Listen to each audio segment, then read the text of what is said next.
नमस्ते साथीहरु, स्वागत छ तपाईहरुलाई मेरो युट्युब च्यानलमा। आज अर्को नयाँ भिडियो लिएर आएको छु तपाईहरु सामु। आज चाहिँ हामी विशेष गरी रोमानियाको तिमिसोara सिटीमा छु। आज पनि तपाईहरु सामु चाहिँ एउटा विशेष जानकारीमूलक भिडियो लिएर आएको छु। जति पनि नेपालबाट रोमानियामा काम गर्नलाई आउन खोज्दै हुनुहुन्छ उहाँहरुले चाहिँ धेरै कुराहरुको जिज्ञासा राखिरहनु भएको थियो हैन, कमेन्टतिर पनि। अनि यो कुरालाई मध्यनजर गर्दै मैले केही न केही तपाईहरुको जिज्ञासा समेट्ने गरी यो भिडियो चाहिँ रेडी गर्दै छु। त्यसैले तपाईहरुले चाहिँ भिडियो चाहिँ स्किप नगरिकन हेरिदिनु होला। कतिपय साथीहरुलाई रोमानियामा काम गर्न जाँदाखेरि सेवा सुविधाहरु कस्तो हुन्छ, कमाई कस्तो हुन्छ, काम कस्तो हुन्छ भन्ने कुराहरुको जिज्ञासा पनि हुन सक्छ। यदि तपाईहरुले यो भिडियो पुरा हेर्नुभयो भने चाहिँ यो सब कुराहरुको जिज्ञासा चाहिँ मेटाउन सक्छ भन्ने कुरा चाहिँ मलाई विश्वास छ। सो साथीहरु, धेरै ढिला नगरिकन हामी चाहिँ विशेष कुराकानीतिर लाग्छौं। स्वागत छ तपाईलाई मेरो युट्युब च्यानलमा। धन्यवाद। अनि हजुरको परिचय? मेरो नाम चाहिँ सोम तामाङ हो। हजुर। म नेपाल सिन्धुपाल्चोकदेखि। हजुर। विगत 3 वर्ष अगाडिदेखि हजुर रोमानियाको तिमिसोरामा काम गर्दै आइरहेको छु। कस्तो छ रोमानिया, तपाईलाई कस्तो लागिरहेछ? रोमानिया ठिकै छ, राम्रै छ, त्यस्तो नराम्रो पनि छैन, राम्रै भइरहेछ। हजुर चाहिँ यो रोमानिया आउनु भएको चाहिँ ठ्याक्कै कति वर्ष भयो? 3 वर्ष क्रस भयो। 3 वर्ष क्रस भएर भर्खरै 3 वर्ष क्रस भएको छ। हजुर। 3-4 दिन हिजो अस्ति मात्रै 3 वर्ष भएको छ। ए ठिक छ। अनि तपाई काम चाहिँ केमा गर्नुहुन्छ यहाँ? काम मेरो फास्ट फुड रेस्टुरेन्टमा बर्गर हाउसमा हो। हजुर। अनि कस्तो छ काम तपाईको? कम्पनीको सेवा सुविधाहरु कस्तो छ? काम राम्रै छ। अब काम त त्यही हो, राम्रो नराम्रो। अब काम भनेको त्यस्तै हो, दुःख त भइहाल्छ। खासमा यो बर्गर कस्तो टाइपको बर्गरहरु बन्छ तपाईले जुन काम गर्दै हुनुहुन्छ नि? बर्गर अब यहाँको लोकल टाइपको बन्छ कि इन्टरनेशनल लेभलको बन्छ कि हैन?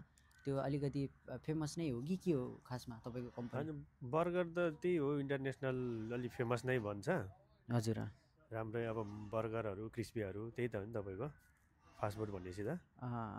जे होस्, भनेपछि तपाई विगत 3 वर्षदेखि चाहिँ यही कम्पनीमा चाहिँ कार्यरत हुनुहुन्छ कि तपाईले चाहिँ हुन्छ नि अलिकति बेटर अपर्च्युनिटीहरु पाएर हुन्छ नि कम्पनी चेन्ज गर्नु भएर यहाँ आउनु भएको हो कि पहिलादेखि नै यही कम्पनीमा चाहिँ कार्यरत हुनुहुन्छ? हैन, म पहिलादेखि नै जुन नेपालदेखि यहाँ रोमानियामा आएकोदेखि नै यही कम्पनीमा छु।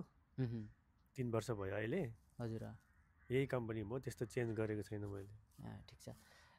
भनेपछि तपाईलाई हुन्छ नि जे होस् मलाई यति भएपछि पुग्छ भन्ने कुरा हुन्छ नि भित्रैबाट, त्यस्तो लाएर कम्पनी चेन्ज नगर्नु भएको हो कि कम्पनी चेन्ज गर्नलाई साच्चीकै गाह्रो भएको भएर त्यस्तो तपाईले केही नसोचिकन 3 वर्ष एउटै कम्पनीमा बिताउनु भएको? खासमा यो कुरा चाहिँ रियरली भेटिन्छ नि त, मान्छेहरु एउटै कम्पनीमा 3 वर्ष काम गर्ने, त्यो चाहिँ अलिकति कमै हुन्छ नि त। हजुर, मेरो चाहिँ कस्तो भने अब अरूको भन्दा अलि राम्रै छ, त्यही भएर नि अब त्यस्तो कम्पनी चेन्ज गर्ने त्यस्तो सोच चाहिँ आएन मेरो। ठिक छ, ठिक छ। त्यस्तो एउटै कम्पनीमा काम गरिरहँदाखेरि त अब अनुभवले पनि अनि त्यसपछि त्यो तपाईको कम्पनीले पनि राम्रो गर्ने कुरा आउँछ नि त। हजुर हो। त्यो राम्रो पक्षको कुराहरु। अनि तपाईलाई मैले अर्को कुरा जोड्न चाहे, अनि तपाईको चाहिँ काम चाहिँ तपाईले कति घण्टा गर्नुपर्छ? काम त 12 घण्टा गर्नुपर्छ। हजुर। 12 घण्टामा त्यही तपाईको 1 घण्टा चाहिँ ब्रेक हुन्छ। हजुर। त्यति हो, 12 घण्टा त गर्नुपर्छ आरामले। अनि तपाईको जस्तै अब तपाईले हप्तामा 12 घण्टाको दरले काम गर्नु पर्दाखेरि त कति हप्ताको 5 दिन काम गर्नुहुन्छ कि कस्तो छ तपाईको कम्पनीको नियम सिस्टमहरु चाहिँ? हाम्रो नियम चाहिँ कस्तो छ भने 6 दिन काम गर्ने हप्तामा, 1 दिन चाहिँ छुट्टी छ, त्यति छ, त्यस्तो छ।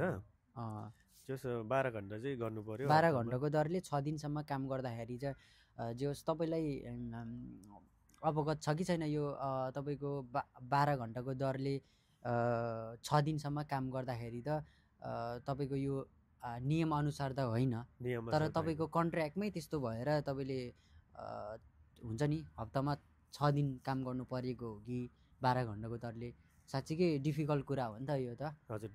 तपाईँलाई चाहिँ के लाग्छ यो चाहिँ के हो खासमा, तपाईँको कन्ट्र्याक्ट अनुसार गर्नु भएको छ कि के हो काम? होइन कन्ट्र्याक्ट अनुसार त होइन यो। कस्तो भन्दाखेरि अब हाम्रो कन्ट्र्याक्ट अनुसार त 8 घन्टा हो, 8 घन्टा 5 दिन काम 2 दिन छुट्टी हो। हजुर। एक्स्ट्रा ओटी पाउने हो यसमा चाहिँ। ए भनेपछि तपाईँले तपाईँ कम्पनी र तपाईँ बिच सम्झौता भएर चाहिँ सर्टेन अलिकति म्याक्सिमम स्यालेरी फिक्स गरेर चाहिँ तपाईँले चाहिँ त्यति काम गरेको भन्ने बुझियो।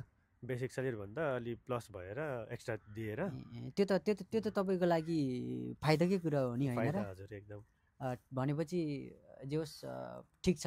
भनेपछि तपाईँको काम चाहिँ हप्ताको 5 दिन 6 दिन काम गरेर 12 घन्टाको दरले काम गर्दाखेरि तपाईँको काम त भनेपछि त धेरै लाइट छ जस्तो लाग्यो नि, नत्र त यो कुराहरू त पोसिबल हुँदैन नि त। कस्तो छ खासमा काम चाहिँ? काम त त्यस्तो हेभी छैन, लाइटै छ, ठिक्कको। अब जानलाई धेरै असर नहुने, अब गाह्रो नहुने, ठिक्कको मिडियमको छ, त्यस्तो सजिलो। जे होस् भनेपछि तपाईँले हप्ताको 12 घन्टाको दरले 6 दिन काम गर्न सक्नुहुन्छ भने चाहिँ यो काम त स्वतः हामीले पनि त बुझ्न सकिन्छ नि त। यो काम चाहिँ अलिकति लाइट नै रहेछ भनेपछि जे होस् तपाईँलाई यसरी काम गरिरहँदा, लामो समय काम गरिरहँदा तपाईँलाई सन्तुष्ट चाहिँ हुन्छ नि? हजुर सन्तुष्टि छ। ल ठिक छ। त्यो चाहिँ मान्छेको एकदमै ठुलो कुरा हो क्या। विदेशमा आएर हुन्छ नि खुसीले काम गर्न पाउँदा त्यो चाहिँ एउटा अलिकति हुन्छ नि त, गर्वको कुरा पनि त हो नि त। हजुर हो। तपाईँले भन्न मिल्छ भने तपाईँको ठ्याक्क स्यालेरी चाहिँ कति छ भनिदिनु न। स्यालेरी त अब मिल्छ मिल्छ त किन नमिल्नु, ठ्याक्कै भन्नुपर्दा चाहिँ त्यही हो, तपाईँको 1 क्रस चाहिँ हुन्छ, 1 क्रस माथि चाहिँ हुन्छ, 1.10 1.20 त्यस्तो 1.20 जति हुन्छ। ठिक छ। त्यति भएपछि त अब सुरुमा आउने बेला त तपाईँको यस्तो थियो कि हाम्रो र त्यही 12 घन्टा 6 दिन काम गरेर पनि हामी अब 3 वर्ष अगाडि आउँदाखेरि त्यही हो 60-70 हजारको उसमा रेन्जमा आउँथ्यो कि हाम्रो त्यो बेला। पछि अब बढ्दै गयो होइन, अनुभवले पनि त मिल्यो नि त। अब सिक्दै गयो, काम सिक्दै गयो, त्यही अनुसारले पनि बढाउँदै अब 6 महिना 5 महिना कति हुन्छ तपाईँको एक्सपिरियन्स अब जान्दै गएपछि त्यसपछि बढ्दै गएको हो। सुरुमा चाहिँ थोरै नै थियो, लगभग आधी नै थियो अहिलेको स्यालेरी र उसमा। यसरी हामी चाहिँ कामको बारेमा डिस्कस गर्दै गर्दाखेरि त तपाईँको अब स्यालेरीको कुराहरू पनि लगभग ठिकै रहेछ भनेपछि तपाईँलाई कम्पनीले दिने सेवा सुविधाहरू चाहिँ कस्तो छ? तपाईँलाई खाना बस्न कम्पनीले दिने हो? हजुर सेवा सुविधा त त्यही हो, खाना बस्न अब सबै कुरो उनीहरूले नै दिइरहेछ। सबै अब भने जस्तै अब अपार्टहरू लिएर दिएको छ, सब सुत्न अब व्यवस्थित राम्रै छ। सेवा सुविधाहरू चाहिँ चित्त बुझ्दो छ एकदम। त्यही भएर पनि अब कम्पनीहरू चेन्ज गर्ने त्यस्तो सोच पनि आएन। त्यो त धेरै राम्रो कुरा हो, तपाईँलाई पनि हुन्छ नि फाइदाको कुरा हो नि त। यो बर्गर सम्बन्धी नि केही स्किलहरू सिकेर आयो भने चाहिँ काम लाग्ने रहेछ भन्ने कुरा चाहिँ तपाईँ उदाहरण पनि हुनुहुन्छ होइन। तपाईँले चाहिँ जति पनि नेपालबाट चाहिँ रोमानियामा काम गर्नलाई आउन खोज्दै हुनुहुन्छ, उहाँ साथीहरूको लागि चाहिँ यो बर्गर सम्बन्धी चाहिँ सिकेर आउनुपर्छ अथवा हुन्छ नि सिक्न जरुरी नै छैन, यो यहाँ आएर सिकिन सकिन्छ, यो कामहरू यतिको सजिलो हुन्छ होइन, सजिलो हार्ड के हुन्छ त्यसको बारेमा चाहिँ तपाईँले केही सजेसनहरू दिनु न। यस्तो हो, काम त अब त्यहाँ गएर सिकिन्छु भन्नुभन्दा पनि आफू पहिले प्रिपेयर भएर आएको एकदम राम्रो हो। प्रिपेयर भएर आयो भने किनकि यहाँ आएर नि अब गर्नलाई सजिलो हुन्छ। त्यही भएर म चाहिँ के भन्न चाहन्छु भने आफूले सक्छ भने नेपालदेखि नै केही अब सिप हुन्छ नि, तपाईँ के काममा आउनु लाग्नु भएको त्यही काम सिकेर अनुभव लिएर आउँदा चाहिँ एकदम बेस्ट हुन्छ। जस यहाँ आएर त अब भाषा जान्दैन, सिक्न गाह्रो हुन्छ, अब सबैले इङ्ग्लिस बुझ्छ भन्ने नि छैन। त्यही भएर काम चाहिँ सिकेर आएकै राम्रो हो। रोमानियामा तपाईँलाई बर्गरको चाहिँ कतिको स्कोप छ नेपालीहरूको लागि चाहिँ? स्कोप त छ, स्कोप त किन नहुनु, धेरै छ। तपाईँको सिप जान्यो भने त तपाईँको स्कोप चाहिँ छ।